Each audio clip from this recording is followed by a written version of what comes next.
So ನಾನು ದೆಹಲಿಯಿಂದ ಆಗಿದ್ರಿ ಅಥವಾ ಕರ್ನಾಟಕದ ವೆಹಿಕಲಲ್ಲ ಯಾವುದೇ ವೆಹಿಕಲ್ಗಳ್ನು ಕೂಡ ನಾವು ತೊಗೊಳ್ಬೇಕಾದಾಗ ನಾವು ಸಾಧಾರಣವಾಗಿ ನಾನು ಎಲ್ಲ ವೀಡಿಯೋಗಳಲ್ಲೂ ಹೇಳಿದ್ದೀನಿ. ಡಾಕ್ಯುಮೆಂಟ್ಸ್ಗಳು ಚೆಕ್ ಮಾಡಬೇಕು, ಯಾವ ರೀತಿ ಪ್ರೊಸೀಜರ್ಗಳಿರುತ್ತೆ ಎಲ್ಲನೂ ಕೂಡ ಹೇಳಿದೆ.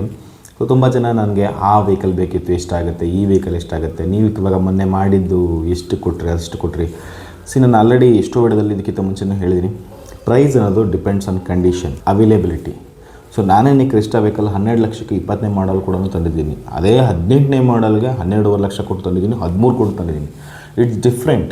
ಸೊ ಆವಾಗಿನ ಅವೈಲೇಬಿಲಿಟಿ, ಕಂಡೀಷನ್ ಸೆಲ್ಲರ್ ಮೇಲೆ ಡಿಪೆಂಡ್ ಆಗುತ್ತೆ, ಬೈಯರ್ ಮೇಲೆ ಡಿಪೆಂಡ್ ಆಗುತ್ತೆ. ಒಂದು ಅಪ್ರಾಕ್ಸಿಮೇಟಾಗಿ ಹೇಳ್ಬೋದು ಅಷ್ಟೇ ವಿನಃ ಈ ಪ್ರೈಸ್ಗೆ ಇದು ಸಿಗುತ್ತೆ ಅನ್ನೋದನ್ನು ನಾವು ಗ್ಯಾರಂಟಿ ಹೇಳೋಕ್ಕಾಗೋದಿಲ್ಲ. ಸೊ ಅಪ್ರಾಕ್ಸಿಮೇಟ್ ಅಷ್ಟೇ. ಸೊ ದ ಕಂಡೀಷನ್ ಮೇಲೆ ಡಿಪೆಂಡ್ ಆಗುತ್ತೆ. ಈಗ ನೋಡಿ, ಮೊನ್ನೆ ಫಾರ್ಡ್ ಎಂಡವರ್ ಒಂದು ಬುಕ್ ಆಯಿತು. ಸೊ ಸೇಮೇ ಒಬ್ಬರು 18.5 ಕೊಟ್ಟು ಮಾಡಿದ್ದಾರೆ, ಒಬ್ಬರು 20 ಲಕ್ಷ ಕೊಟ್ಟು ಮಾಡಿದ್ದಾರೆ. Same specification. ಅದು ಹೆಚ್ಚು ಕಮ್ಮಿ 80,000 ಓಡಿದೆ, ಇದು ಹೆಚ್ಚು ಕಮ್ಮಿ 80,000, 90,000, 1 ಲಕ್ಷ ಹತ್ತಿರ ಓಡಿದೆ. ಅದು ಸೇಮ್, ಅದು ಸ್ಪೆಕ್ಸ್ ಸೇಮ್, ಅದು ಚೆನ್ನಾಗಿದೆ, ಕಂಡೀಷನ್ ಇದು ಚೆನ್ನಾಗಿದೆ. ಬಟ್ 1.5 ಲಕ್ಷ ಡಿಫ್ರೆನ್ಸ್ ಯಾಕೆ ಗೊತ್ತಿಲ್ಲ. ಸೊ ಈ ಥರ ಎಷ್ಟೊಂದು ಇರುತ್ತೆ. ಸೊ ಇದನ್ನು ನಾನು ನಿಮಗೆ ಪ್ರಾಪರಾಗಿ ಇಷ್ಟಕ್ಕೆ ಸಿಕ್ಬಿಡುತ್ತೆ ಅಂತ ಹೇಳೋಲ್ಲ. ಯಾಕಂದರೆ ಈಗ ಒಂದು ಸಲ ಹಂಗೆ ಹಿಡ್ಕೊಂಬಿಟ್ಟಿರೋ ಲಾಸ್ಟ್ ಒಂದು 2 ವೀಡಿಯೋದಲ್ಲೆಲ್ಲ ಹಾಕ್ಬಿಟ್ಟಿದ್ದೆ. ಮೊದಲು ಇಷ್ಟೊಂದು ಹಾಕ್ಬಿಡ್ತಿದೆ, ನಂಗೆ ಅಷ್ಟಕ್ಕೆ ಕೊಡಿ ಅಂತ ಹಿಡ್ಕೊಂಬಿಟ್ಟಿದ್ದೆ. ಈಗ ಮೊನ್ನೆ ಟ್ರೈಬರ್ ಒಂದು ವೀಡಿಯೋ ಹಾಕಿದ್ದೆ, ಹಾವೇರಿ ಕೊಟ್ಟಿದ್ದು.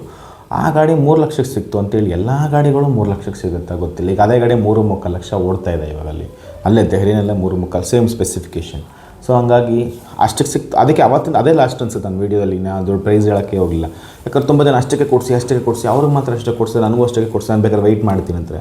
ನೀವು ವೆಯ್ಟ್ ಮಾಡೋಕ್ಕೆ ರೆಡಿ ಇರಬಹುದು, ಬಟ್ ಅವೈಲೇಬಿಲಿಟಿನೂ ಮುಖ್ಯ ಆಗುತ್ತೆ. ಯಾಕಂದ್ರೆ ಟ್ರೈಬರ್ ಅವೈಲೇಬಿಲಿಟಿ ಸ್ವಲ್ಪ ಕಡಿಮೆ. ಟ್ರೈಬರು, ಲಾಡ್ಜಿ ಇವೆಲ್ಲ ಬಜೆಟ್ನಲ್ಲಿ ಬರುವಂಥದ್ದು, ಅಂದರೆ ಕಡಿಮೆ ಒಂದು 4 ಲಕ್ಷದ ಒಳಗಡೆ ಬರುವಂತಹ 7 ಸೀಟ್ರ್ ವೆಹಿಕಲ್ಗಳು. ಇನ್ನು ಇದನ್ನು ಬಿಟ್ಟರೆ ಅರ್ಟಿಗಾ ಬರುತ್ತೆ, ಆಮೇಲೆ XUV 500 ಬರುತ್ತೆ, ಆಮೇಲೆ ಬೇರೆ ಬೇರೆ ಯಾವುವು ಬರುತ್ತೆ. ಸೊ ಆ ಕಡಿಮೆ ಬರೋದ್ರಲ್ಲಿ ಸಿಗೋದು 7 ಸೀಟ್ರ್ಗಳಲ್ಲದು. ಸೊ ತುಂಬ ಜನಕ್ಕೆ ಅದನ್ನು ತೊಗೋಬೇಕು ಅನ್ನೋ ಆಸೆ ಇರುತ್ತೆ. ಸೊ ಹಂಗಾಗಿ ನಾನು ಪರ್ಟಿಕ್ಯುಲರಾಗಿ ಇಷ್ಟೇ ಬೆಲೆಗೆ ಸಿಗುತ್ತೆ ಅಂತ ಹೇಳೋದಕ್ಕಾಗಲ್ಲ. ಮಿಡ್ ಸೆಗ್ಮೆಂಟಲ್ಲಿ ಒಂದು 5 ಸೀಟರ್ ಕ್ರಾಸ್ ಓವರ್ ನೋಡ್ತಾ ಇದ್ದರೆ ಇವುಗಳಲ್ಲಿ ಯಾವುದು ಬೆಸ್ಟ್ ಅಂತ ಇವತ್ತಿನ ಈ ವಿಡಿಯೋದಲ್ಲಿ ಚರ್ಚೆ ಮಾಡೋಣ. ಮತ್ತು ಯಾಕೆ ನಾನು ಡಸ್ಟರ್ನ ಜಾಸ್ತಿ ಸೇಲ್ ಮಾಡ್ತೀನಿ ಮತ್ತು ಡಸ್ಟರ್ನ ಪ್ರಿಯಾರಿಟೈಸ್ ಯಾಕೆ ಮಾಡ್ತೀನಿ ಅಂದರೆ ಅದನ್ನು ಕೂಡ ಈ ವಿಡಿಯೋದಲ್ಲಿ ಹೇಳ್ತೀನಿ. ಸೊ ಫಸ್ಟ್ ಆಫ್ ಆಲ್ ಈಕೋಸ್ಪೋರ್ಟ್ ಇಂದನೇ ಬರೋಣ. ಈಕೋಸ್ಪೋರ್ಟ್ ಆಲ್ರೆಡಿ ಇದ್ರ ಬಗ್ಗೆ ಡೀಟೇಲಾಗಿ ಒಂದು ವೀಡಿಯೋನೂ ಕೂಡ ಮಾಡಿದ್ದೀನಿ. ಈಕೋಸ್ಪೋರ್ಟ್ ಒಳ್ಳೆ ಗಾಡಿ, ಅದ್ರ ಬಗ್ಗೆ 2 ಮಾತಿಲ್ಲ. ಈಕೋಸ್ಪೋರ್ಟ್ ಆಗಿರಲಿ, ಎಂಡವರ್ ಆಗಿರಲಿ, ಎಲ್ಲನೂ ಕೂಡ ಒಳ್ಳೊಳ್ಳೆ ಗಾಡಿ. ಅದಕ್ಕಿಂತ ಸಡನಲ್ಲಿ ಕೂಡ ಒಂದು 2-3 ಇದೆ ಅದರಲ್ಲಿ, ಅದೆಲ್ಲ ಒಳ್ಳೊಳ್ಳೆ ಗಾಡಿ. ಬಟ್ ಇಲ್ಲಿ 2 ನೀವು ಯೋಚನೆ ಮಾಡ್ಕೋಬೇಕಾಗುತ್ತೆ. ಗಾಡಿ ಬಗ್ಗೆ ನೋ ಕಂಪ್ಲೇಂಟ್ಸ್. ಬಟ್ ಗಾಡಿಯಲ್ಲಿ ನಿಮ್ಗೆ ಏನೋ ಇಶ್ಯೂಸ್ ಆಯಿತು ಅಥವಾ ಸರ್ವಿಸ್ ಟೈಮಲ್ಲಿ ಏನೋ ಆಟೋಮೊಬೈಲ್ಸ್ ರಿಪ್ಲೇಸ್ಮೆಂಟ್ ಇತ್ತು ಅಂತ ಹೇಳಿದ್ರೆ ಅದು ಕಾಸ್ಟ್ ನಿಮಗೆ ₹100 ಇದ್ರೆ ₹150 ತೊಗೊಬೇಕಾಗುತ್ತೆ. ಆ ಥರ. ಯಾಕಂದರೆ ಇವಾಗ ನಮಗೆ ಆಥರೈಸ್ದು ಸರ್ವಿಸ್ ಸೆಂಟ್ರ್ ಇದ್ದಾರೆ. ಅವರು ಕೂಡ ಸ್ಪೇರ್ ಪಾರ್ಟ್ಸ್ಗಳು ಅಲ್ಲಿಂದ ತರಿಸ್ಬೇಕು, ಇಲ್ಲಿಂದ ತರಿಸ್ಬೇಕಂತ ರೀಲ್ ಬಿಡ್ತಾ ಇರ್ತಾರೆ. ಸೊ ಅವ್ರ ಹತ್ರ ನಾರ್ಮಲಾಗಿ ನೀವು ಮೊದಲು ಕಂಪ್ನಿ ಇದ್ದಾಗ ಹೋಗಿದ್ರೆ ₹100 ಇರೋ ಸ್ಪೇರ್ ಪಾರ್ಟ್ ₹100ಗೆ ಇರ್ತಿತ್ತು. ಬಟ್ ಇವಾಗ ಇಲ್ವಲ್ಲ, ಅವ್ರು ಎಷ್ಟು ಹೇಳ್ತಾರೆ ಅಷ್ಟು ತರಬೇಕು. ಇನ್ನು ಲೋಕಲೈಸಾಗಿ ಮಾರ್ತಾರೆ, ಬೇರೆ ಕಡೆ ಸೆಕೆಂಡ್ ಕ್ವಾಲಿಟಿ ಕಾಪಿ ಅಥವಾ OEM ಅಲ್ಲದೇ ಇರುವಂಥದ್ದು ಪ್ರಾಡಕ್ಟ್ಸ್ಗಳು, ಡೂಪ್ಲಿಕೇಟ್ಸ್ ಎಲ್ಲ ಮಾಡ್ತಾರೆ. ಸೊ ಅವು ಅಷ್ಟು ಮಟ್ಟ ಫಿನಿಷಿಂಗು ಬರೋಲ್ಲ, ಬಟ್ ಅಷ್ಟು ಚೆನ್ನಾಗೂ ಇರೋದಿಲ್ಲ. ಮತ್ತು ಅದನ್ನು ಕೂಡ ಪ್ರೈಸ್ ಜಾಸ್ತಿನೇ ಇದೆ. ನಾವು ಅಂದ್ಕೊಡ್ತೀವಿ ಲೋಕಲ್ದಾಗ ಸರಿ ಕಮ್ಮಿ ಅಂತ. Wrong actually. ಲೋಕಲ್ದಾಗ ಸರಿ ಇನ್ನೂ ಪ್ರಾಬ್ಲಮ್ ಜಾಸ್ತಿ ಇದೆ. ಈಗ ನೋಡಿ, ಬ್ರೇಕ್ ಪ್ಯಾಡ್ಗಳು ಅಷ್ಟೇ ಒರಿಜಿನಲ್ದು ಹಾಕಿಸಿದ್ರೆ ನಿಮಗೊಂದು 10,000 ಬರುತ್ತೆ. ನೀವು ಡೂಪ್ಲಿಕೇಟ್ ಹಾಕಿದ್ರೆ 6-7 ಸಾವಿರಕ್ಕೆ ಜೈ ಅಂದ್ಬಿಟ್ಟಿರ್ತದೆ. ಒಂದು 3-4 ಸಾವಿರ ರೂಪಾಯಿ ಲೈಫ್ ಸ್ಪ್ಯಾನ್ ಕಮ್ಮಿ ಆಗುತ್ತೆ ಅಷ್ಟು ಕಿಲೋಮೀಟ್ರು. ಸೊ ಅದು ಲೋಕಲ್ ಎಷ್ಟು ಕಮ್ಮಿ, ಅದು ₹2,000 ಇದ್ದರೆ ಇದು ₹1,500 ಇರ್ತದೆ. ₹500 ಅಷ್ಟೇ ಉಳಿತಾಯ ಆಗುತ್ತೆ. ಬಟ್ ಬೇಗ ಲೈಫ್ ಹೊರಟೋಗುತ್ತೆ. ಸೊ ನನ್ನ ಪ್ರಕಾರ ನೀವು ಏನಾದ್ರೂ ಕೆಲವೊಂದು ಮೇಜರ್ ಆಟೋಮೊಬೈಲ್ಸ್ ರಿಪ್ಲೇಸ್ಮೆಂಟ್ ಮಾಡ್ತಿದ್ರೆ, ಮೆಕ್ಯಾನಿಕಲ್ ಪಾರ್ಟ್ಸ್ ರಿಪ್ಲೇಸ್ಮೆಂಟ್ ಮಾಡ್ತಿದ್ರೆ ಒರ್ಜಿನಲ್ದೇ ಯೂಸ್ ಮಾಡಿ. ಈ AC ಫಿಲ್ಟ್ರು, ಕ್ಯಾಬಿನ್ ಫಿಲ್ಟ್ರು ಅವು ನಡೆದೋಗುತ್ತೆ. ಅದೇನು ನಿಮಗೇನು ಮೇಜರ್ ಅಂತ ಅನಿಸಲ್ಲ. ಬಟ್ ತುಂಬ important, specially engine related, brake, clutch, gear box, throttle body, ಇವು EGR, ಪಿಸ್ಟನ್ಗಳು, ಬ್ರೇಕ್ ಪ್ಯಾಡ್ಸು, ಟೈರ್ಗಳು ಮತ್ತು ಡಿಸ್ಕ್, ಇವೆಲ್ಲ ತುಂಬ ಇಂಪಾರ್ಟೆಂಟು. ಸೊ ಇವೆಲ್ಲ ನೀವು ಒರಿಜಿನಲ್ನೇ ಬೆಟರ್, ಬೆಸ್ಟ್. ಇದರಲ್ಲಿ ನಿಮಗೆ ಹೊಡೆತ ಬೀಳುತ್ತೆ ಇವಾಗ ನೀವು ಈಕೋಸ್ಪೋರ್ಟ್ ಅಥವಾ ಎಂಡವರ್ನ ತೊಗೊಂಡ್ರೆ. ಬಟ್ ಪೆಪಿ ಇಂಜಿನ್, ಒಳ್ಳೆ ಗಾಡಿ ಓಡ್ಸೋಕ್ಕೆ ಒಳ್ಳೆ ಮಜಾ ಸಿಗುತ್ತೆ, ಅದರಲ್ಲಿ 2 ಮಾತಿಲ್ಲ. ಇದು ಕೂಡ ನಿಮಗೆ ಸನ್ರೂಫ್ಸ್ ಅಂದರೆ 18-19 ಮಾಡೋದು ಸನ್ರೂಫ್ಸ್ ಅಂದರೆ ಟಾಪ್ ಎಂಡ್ ತೊಗೊಂಡ್ರೆ ನಿಮಗೆ ಟೈಟಾನಿಯಂ ಪ್ಲಸ್ ಎಸ್ ವೇರಿಯಂಟ್ಗಳು ಇವೆಲ್ಲ ತೊಗೊಂಡ್ರೆ ನಿಮಗೆ ಹತ್ತಿರ ನಿಮ್ಗೊಂದು ಅಲ್ಲೇ 5 ಲಕ್ಷನೇ ಶುರುವಾಗುತ್ತೆ. 18, 19, 5 ಲಕ್ಷಕ್ಕೆಲ್ಲ ಸಿಕ್ಬಿಡುತ್ತೆ. ಸೊ ಅದನ್ನು ನೀವು ತೊಗೋಬೋದು. ಟ್ಯಾಕ್ಸ್ ಹೆಚ್ಚು ಕಡಿಮೆ ನಿಮಗೆ ಒಂದು 80-90ವರೆಗೂ 100ವರೆಗೂ ಬರೋದು ಚಾನ್ಸ್ ಇರುತ್ತೆ. ಸೊ ಇದನ್ನು ನೀವು ತಲೆ ಇಟ್ಕೊಳ್ಳಿ. ಸೊ ನೀವು ಬೆಲೆ ಕೇಳ್ತಿರಲ್ಲ, ಇದೊಂದು ಅಪ್ರಾಕ್ಸಿಮೇಟಾಗಿ ಹೇಳಿರೋದು. ಡಸ್ಟರ್ ಆ್ಯಕ್ಚುಲಿ ಸೀರಿಯಸ್ಲಿ ನೀವೇನಾದ್ರೂ ಒಂದು 5 ಸೀಟರ್ ವಿತ್ ಲೋಡಿಂಗ್ ಕೆಪಾಸಿಟಿ, ಅಂದರೆ ಲಗೇಜ್ ಲೋಡಿಂಗ್ ಕೆಪಾಸಿಟಿ ಬೇಕು, ರಫ್ ಆ್ಯಂಡ್ ಟಫ್ ಲುಕ್ ಬೇಕು, ನನಗೆ ಮೇಂಟೆನೆನ್ಸ್ ಜಾಸ್ತಿ ತಲೆ ಕಿರಿಕಿರಿ ಇರಬಾರ್ದು, ಮೈಲೇಜು ಚೆನ್ನಾಗಿ ಕೊಡಬೇಕು, ರಾ ಮಜಾ ಬೇಕು, ಒಳ್ಳೆ ಸೀಟಿಂಗ್ ಕಂಫರ್ಟ್ ಚೆನ್ನಾಗಿ ಬೇಕು ಅಂದರೆ Duster is ultimate option. Because ನಿಮಗೆ ಅದೇನು ಜಾಸ್ತಿ ಖರ್ಚು ಬರಲ್ಲ. ಯಾಕಂದರೆ ಎಲೆಕ್ಟ್ರಾನಿಕ್ಸ್ಗಳು ಜಾಸ್ತಿ ಇರಲಿಲ್ಲ. ಅದರಲ್ಲಿ RX-Z ತೊಗೊಂಡ್ರೇ ಒಂದಷ್ಟು ಎಲೆಕ್ಟ್ರಾನಿಕ್ಸ್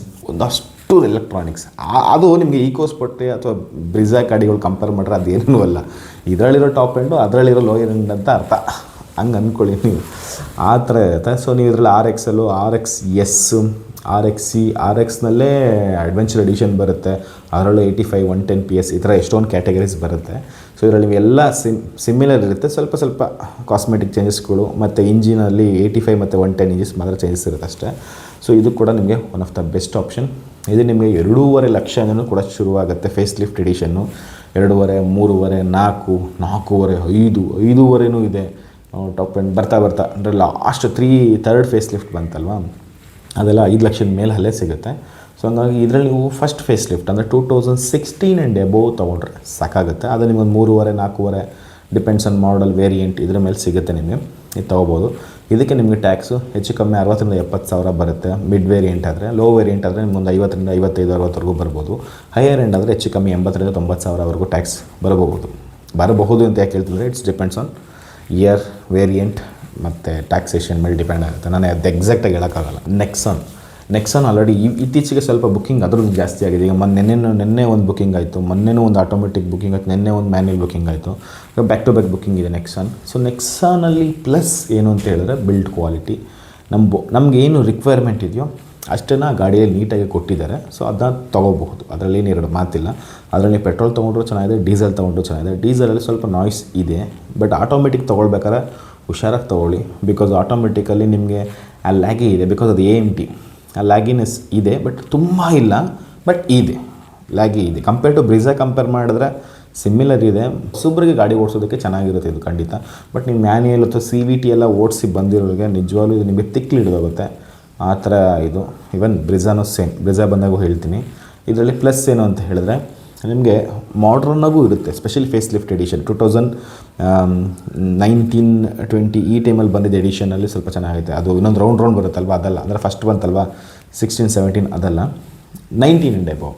ಸೊ ಇದು ಆ್ಯಕ್ಚುಲಿ ಬೆಟರ್ ಆಗಿರುತ್ತೆ. ಸ್ವಲ್ಪ ಟ್ಯೂನಿಂಗ್ ಚೆನ್ನಾಗಿ ಮಾಡಿದರೆ ಇದನ್ನು ನೀವು ಆ್ಯಡ್ ಮಾಡ್ಕೋಬೋದು. ಅದರಲ್ಲೂ ಕೂಡ ನಿಮಗೆ ಸನ್ರೂಫ್ ಎಡಿಷನ್ ಎಲ್ಲ ಬರುತ್ತೆ. XZA ಪ್ಲಸ್ಸಲ್ಲೇನೋ ಬರುತ್ತೆ ಅದು. ಅದರಲ್ಲೂ ನಿಮಗೆ ಪುಷ್ ಸ್ಟಾರ್ಟು ಮತ್ತು ನಿಮಗೆ ಸಿಟಿ ಮೂಡ್, ಡ್ರೈವ್ ಮೂಡ್, ಆ ಮೂಡಿ ಮೂಡ್, ಒಂದು 3 ಮೂಡೇನೋ ಬರುತ್ತೆ. ಎಕನಾಮಿಕಲ್ಲು, ಸಿಟಿ, ಸ್ಪೋರ್ಟ್ಸ್ ಮೂಡ್ ಬರುತ್ತೆ. ಒಳಗೆ ಕ್ಯಾಬಿನ್ ಕೂಡ ಚಿಕ್ಕದಾಗೆ ಚೌಕವಾಗಿ ಚೆನ್ನಾಗಿದೆ. ಬಟ್ ಇದರಲ್ಲಿ ನೆಗೆಟಿವ್ನೂ ಇದೆ. ರಸ್ಟಿಂಗ್ ಇಶ್ಯೂ ಒಂದು, ಬ್ರೈಟ್ನೆಸ್ ಅಷ್ಟಕ್ಕಷ್ಟೇ. ನಿಮಗೆ ಹೆಡ್ಲೈಟ್ ಬ್ರೈಟ್ನೆಸ್ಸು ಹೈ ಲೋ ಸಪ್ರೇಟಾಗಿದ್ರೂ ಕೂಡ ನನಗೇನು ಆ ಥರದ್ದು ಒಳ್ಳೆ ಈಗಿನ ಇದಕ್ಕೆ ತಕ್ಕನಂಗೆ ರೋಡ್ ವಿಸಿಬಿಲಿಟಿಗೆ ಬೇಕಾದಂಥ ಲೈಟ್ ಇಲ್ಲ ಅದರಲ್ಲಿ.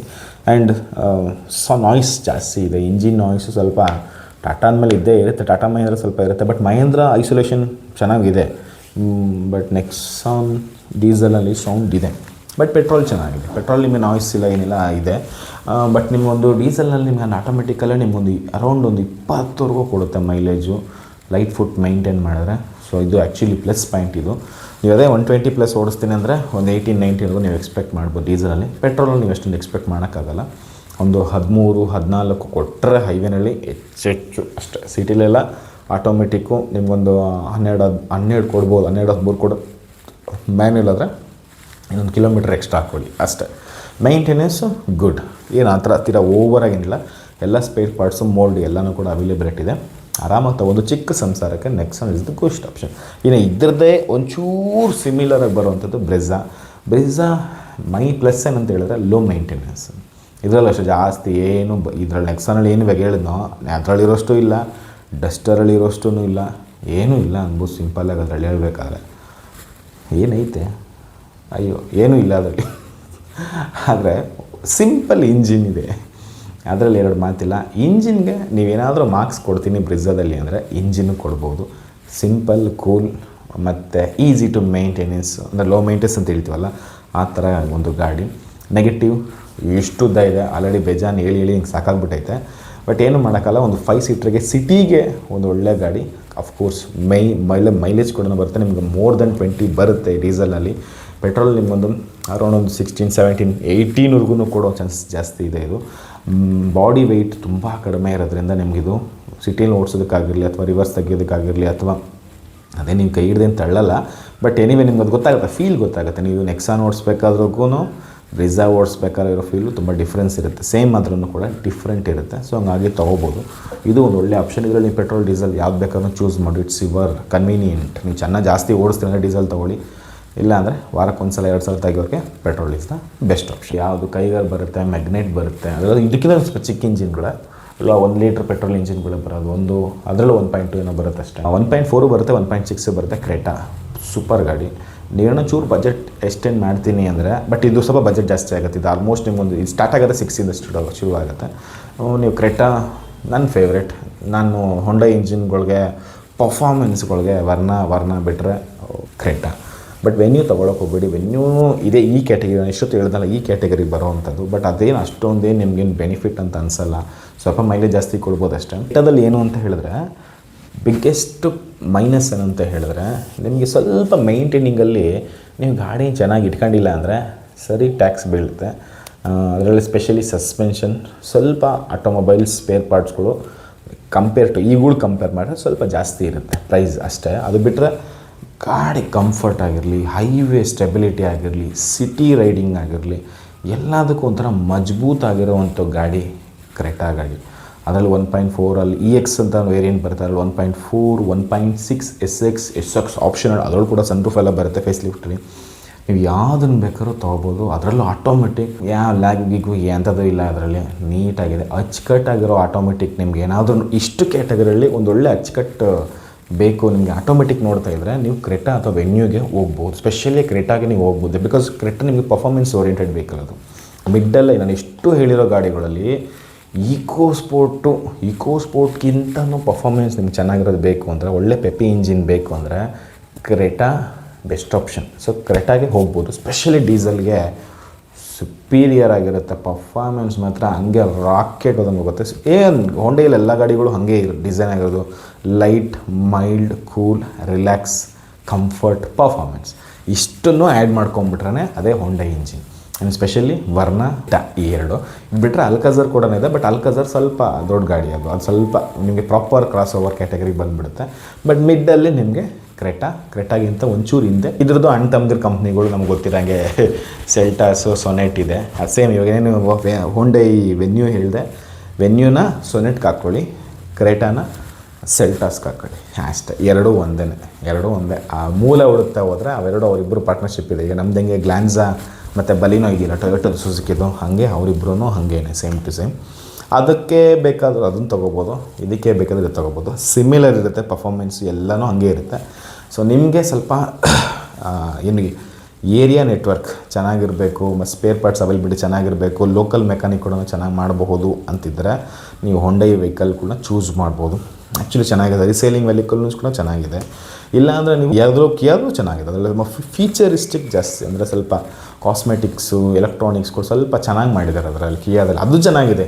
ಅಂದರೆ ನಾನು ಗಾಡಿ ಓಡಿಸೋದು ಬಿಟ್ಬಿಟ್ಟು ನೀವು ಲ್ಯಾಪ್ಟಾಪಲ್ಲಿ ಮೊಬೈಲಲ್ಲಿ ಏನೋ ಕೆಲಸಗಳು ಮಾಡ್ತೀರೋ ಅದನ್ನೆಲ್ಲ ಮಾಡ್ಕೊಂಡು ಕೂತ್ಕೊಳ್ತೀನಿ ಅಂದರೆ ನೀವು ಕಿಯಾಗೆ ಹೋಗ್ಬೋದು. ಇಲ್ಲ ಒಂದು ಒಳ್ಳೆ ಗಾಡಿ ಓಡಿಸೋದಕ್ಕೆ ಒಂದು ಒಳ್ಳೆ ಮಜಾ ಬೇಕು ಅಂದರೆ ಹೋಂಡಾಗೆ ಹೋಗ್ಬೋದು. ಈಸಿ ಟು ಮೇಂಟೆನೆನ್ಸ್ ಅಂದರೆ ನೀವು ಡಸ್ಟರು, ಬ್ರಿಜಾಗೆ ಹೋಗ್ಬೋದು. ಇಲ್ಲ ನನಗೆ ಬಿಲ್ಡ್ ಕ್ವಾಲಿಟಿನೂ ಬೇಕು, ಸರ್ವಿಸ್ ನೆಟ್ವರ್ಕು ಬೇಕು, ನನಗೆ ನನ್ನ ದೇಶ ಅಂತ ಬಿಲ್ಡಪ್ ಕೊಡ್ತೀನಿ ಅಂತಿದ್ರೆ ನೆಕ್ಸಾನ್ಗೆ ಹೋಗ್ಬೋದು. ಇಲ್ಲ ನನಗೆ ಮೇಂಟೈನ್ ಮಾಡೋ ಕೆಪಾಸಿಟಿ ಇದೆ ಗುರು, ನಾನು ಈ ಪೆಪ್ಪಿ ಇಂಜಿನೇ ತೊಗೊಳ್ತೀನಿ ಅಂದರೆ ಈಕೋ ಸ್ಪೋರ್ಟ್ ತೊಗೋಬೋದು. Thank you so much and by.